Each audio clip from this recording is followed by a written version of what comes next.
Hello and welcome to our show.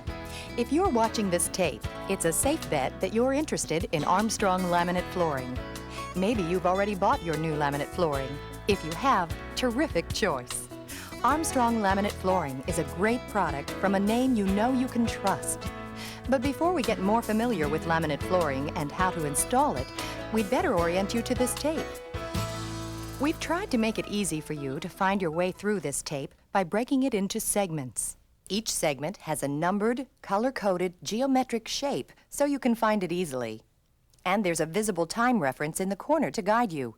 You can scan through to check out just those installation steps you're interested in, or review those that may have left you a little uncertain.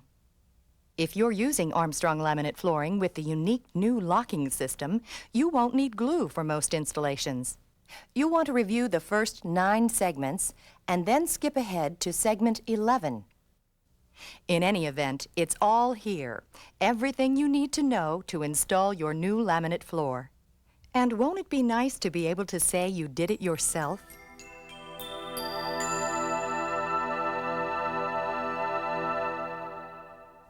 You really did make a great choice in Armstrong laminate flooring. The rich, authentic wood visuals add a warm, wonderful feeling to just about any room. But it doesn't just look good. This floor performs. That's because of the unique way it's constructed. First, on top is the tough wear layer, which protects the pattern. It won't stain or fade from exposure to sunlight, and it won't wear through. Second, under the wear layer is the image layer. Wood grain pattern so authentic, it looks like it's fresh from the forest, but it was recreated by a high-quality printing process.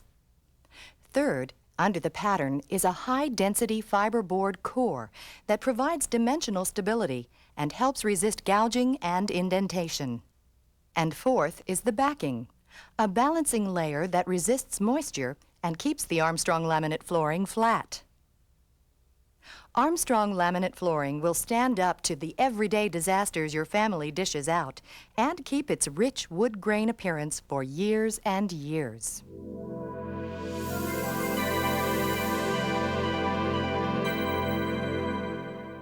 Armstrong laminate flooring is installed with what's called a floating floor system. It is never attached to the subfloor in any way. The reason it floats is to allow it to expand and contract with seasonal changes in temperature and humidity. It's perfectly natural, but to allow it to expand, you're going to leave a 1/4 inch gap around the entire perimeter of the room. You'll make that gap disappear with coordinated molding pieces for a beautiful finish. This floating, good-looking, durable floor is surprisingly easy to install. And you can do it with basic woodworking tools. Let's take a look.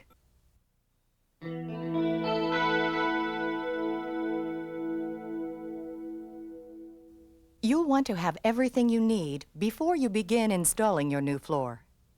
By all means, bring home the Armstrong DIY laminate floor installation kit. This kit contains some special tools and accessories you'll find very useful in installing your floor. There's a tapping block, a heavy-duty pull bar, and 50 interlocking spacers. The kit also includes an instruction manual which takes you through the installation process step by step, and it lists all measurements in the metric system as well as inches and square feet. We recommend you use the instruction manual in conjunction with this videotape. Besides the installation kit, you'll need some common hand tools: a tape measure, hammer, saw, a square, utility knife, a pencil, an Armstrong laminate flooring touch-up kit, polyethylene tape, 100% silicone caulk for bathroom installation, and a pry bar if you have quarter round or other moldings that have to be removed. You should also have safety glasses, a NIOSH-designed dust mask, and a maintenance product, such as Armstrong laminate floor cleaner. If you're gluing your floor together, you'll need a plastic scraper, a bucket of warm water, and clean cotton rags. There are some optional tools that professionals typically use, and you may choose to use them if they're available to you. They include a router and a custom bit, table saw, miter saw, circular saw, drill, jigsaw, a jam saw, Armstrong laminate flooring splines, dividers, and a chalk line. We strongly recommend you rent a laminate installation kit, which includes an Armstrong clamping system for use with the gluing system. It includes clamps, clamp handles, clamp extenders, and straps. This system can speed up the installation process and will ensure the best, tightest flooring joints possible, but it's not necessary or required under the warranty. See a sales associate for information about renting, borrowing, or purchasing a clamping system when you buy your flooring. If you're using the gluing system, you'll need Armstrong laminate floor glue. There are lots of other kinds of glue on the market, but Armstrong laminate floor glue is specifically designed to make the installation easy and provide a strong, durable, water-resistant bond between the pieces of flooring. A pre-drilled hole in the tip ensures just the right amount of glue. We recommend applying a 3/32 inch bead. Here's what a 3/32 inch bead looks like with a 3/32 inch drill bit for reference. If the glue bottle gets clogged at any point during your installation, we recommend you puncture the clogged tip with a 3/32 inch bit rather than clip the top of the bottle. Armstrong laminate floor glue is also unique in that dried glue is peelable, so cleanup is very easy. You'll also need foam underlayment to put under your new laminate floor. Armstrong's 2-in-1 foam underlayment provides a cushion, helps absorb sound, provides a thermal barrier, and compensates for slight subfloor imperfections. It also provides its own moisture barrier when you're installing over concrete subfloors. You'll probably need moldings to dress up your installation. Armstrong provides a line of coordinated transition pieces which have been styled to coordinate with each of the flooring designs. There's quarter-round molding for the perimeter of the room at the walls, end moldings for use around tubs, sliding glass doors, or toe kicks, T-moldings for use in doorways or entryways, or when your room is longer than 40 feet or wider than 26 feet, stair nose moldings for stairways, and reducer strips to make the transition from your Armstrong laminate flooring to another type of flooring. So you want to make sure you have all the right transition pieces to finish your floor beautifully. We'll talk about how to install these later in the video. And that's all you'll need, except for the laminate flooring itself. Before you buy it, you'll have to estimate how much you'll need for your room. We'll cover how in the next segment.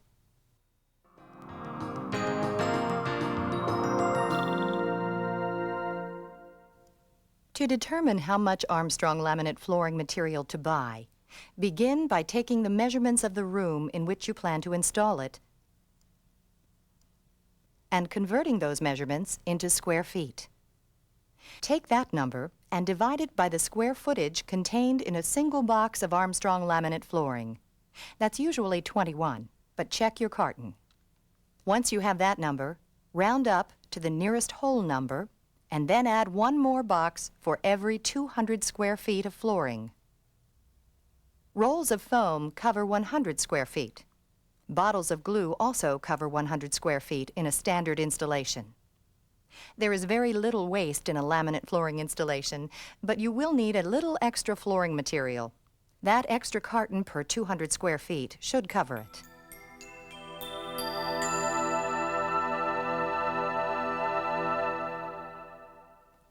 When you bring your new flooring home, it's necessary to place it flat on the floor in the center of the room in which you're going to install it for 48 hours before installation. The room temperature should be 65 to 100 degrees Fahrenheit, and the humidity should be 65% or less. This is important for the overall stability of the floor installation, and it's necessary for any wood-based flooring product. During this time, you can start preparing the room and organized. One of the nice things about Armstrong laminate flooring is that you can install it over virtually any existing floor. Wood and wood underlayment, concrete, ceramic and resilient tile, vinyl sheet flooring, even carpet if it's fully adhered to a wood subfloor and no more than a 1/4 inch thick. That means you don't have to pull up old floors and deal with the mess or the hassle of repairing most subfloor damage. Just make sure the old subfloor meets building codes and is structurally sound, dry, clean, and flat. Fill in any major gaps, holes, or cracks in wood or concrete floors with the appropriate patch. Concrete must be fully cured and must not show signs of moisture or alkali. We recommend you test for moisture in concrete before installation. Tape 3-foot by 3-foot pieces of polyethylene to the subfloor. After 24 hours, if moisture condensation appears on the film or the concrete appears dark-colored, it's likely excessive moisture is present, and you'll want to consult a professional to run a calcium chloride test to determine whether laminate is the right choice for this environment. Check out the existing baseboard molding. If there's quarter round, you'll want to remove it, and you'll probably want to replace it with the Armstrong molding that matches your new floor. If the existing baseboard molding will accommodate the addition of the Armstrong quarter round to cover the quarter-inch gap that you'll create when you install the laminate flooring, you can leave the baseboard in place. You will have to undercut door trims to make sure that the laminate floor floats freely under these trim pieces. Use a piece of foam underlayment and laminate flooring to guide the height of the cut. You may also find that you'll have to plane or cut the bottom of doors because of the increased floor height.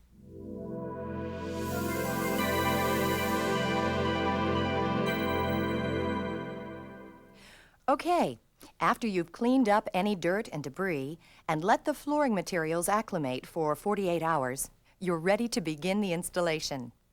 The next step is to begin the layout of the floor. To decide where to begin, consider incoming light.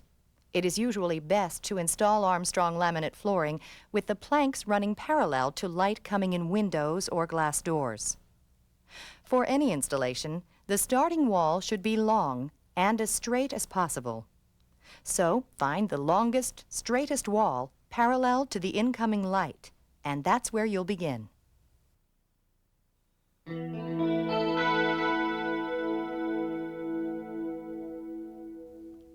We recommend a good quality carbide-tipped cutting blade, the type designed for cutting composition and laminate materials such as melamine or coreboard. When using a handheld power saw, keep the decorative side facing down to minimize chipping. Cut the material in an area away from the installation site to control sawdust. You can use a hand saw, but cut with the decorative side of the board facing up to minimize chipping. Use a square to keep your cut line straight. If you have any irregularly shaped obstacles in your room, like stone fireplaces, for example, you may have to make a paper pattern of the shape of the object. Then transfer the pattern to the flooring material and cut it to fit.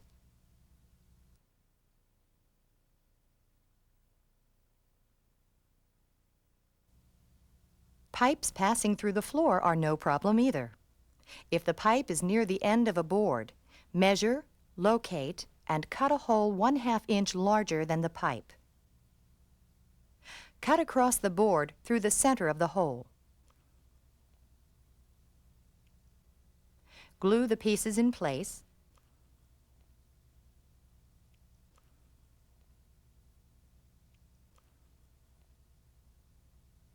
Tighten the joints and use spacers at the perimeter of the room to keep the board snug during installation. If the pipe passes through near the edge of a board, measure, locate, and cut a hole 1/2 inch larger than the pipe. Cut at a 45-degree angle from the edge of the board to the hole.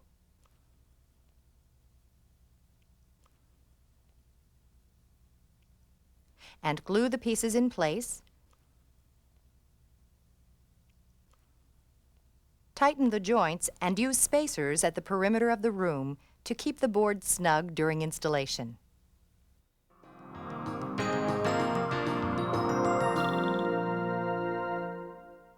Before you install your new floor, consider the placement and type of the various moldings and transition pieces you will be using to finish the job.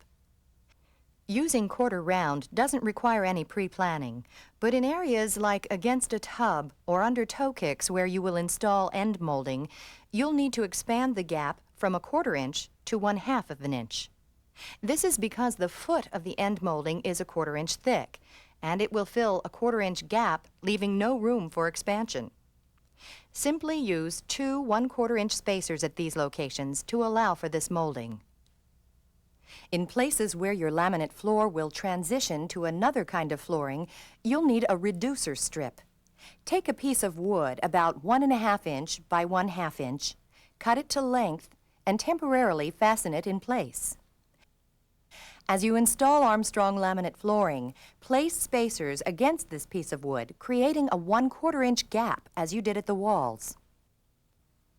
In rooms that are longer than 40 feet or wider than 26 feet, or when the laminate flooring continues through a doorway to another room, you'll need a T-molding.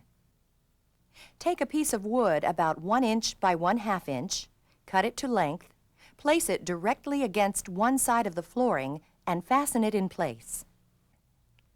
On the other side, use a spacer to create a 1/4 inch gap between the strip and the flooring. Depending on the installation system you're using, lock or glue the pieces in place, tighten the joints, and use spacers to keep them snug.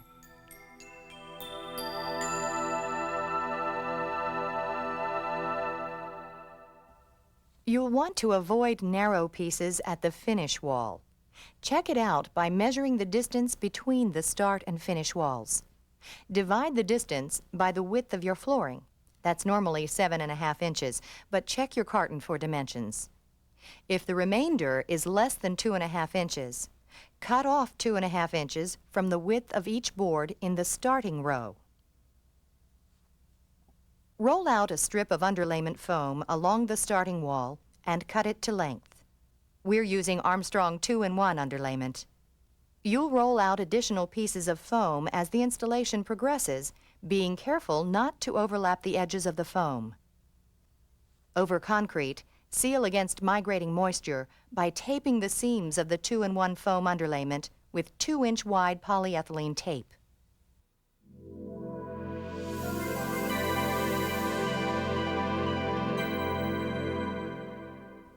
In a gluing system installation, you'll begin by dry fitting, assembling the first 3 rows of full boards without glue. Armstrong laminate flooring is packaged very carefully, but you should inspect each piece for damage prior to installation. And we recommend you mix boards from 3 open boxes of flooring at a time. Begin in the left-hand corner and place the boards with the grooves against the starting wall. This is where you begin to create that 1/4 inch gap we spoke of earlier. We've made this easy for you by providing spacers which are exactly a 1/4 inch wide at their base. Place 1 spacer at the start of each row and 3 spacers along the length of each plank as you lay them down.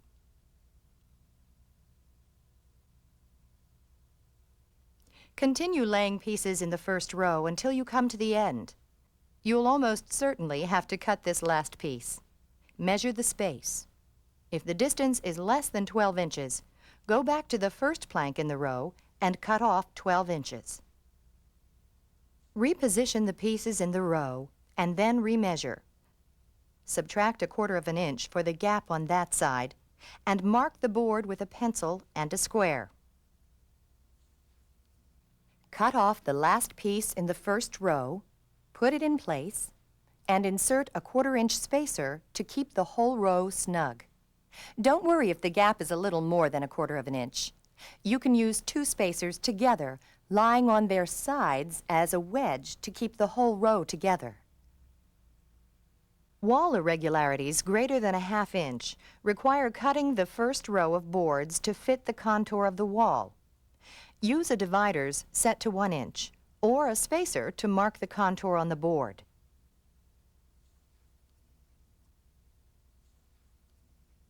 Cut the boards,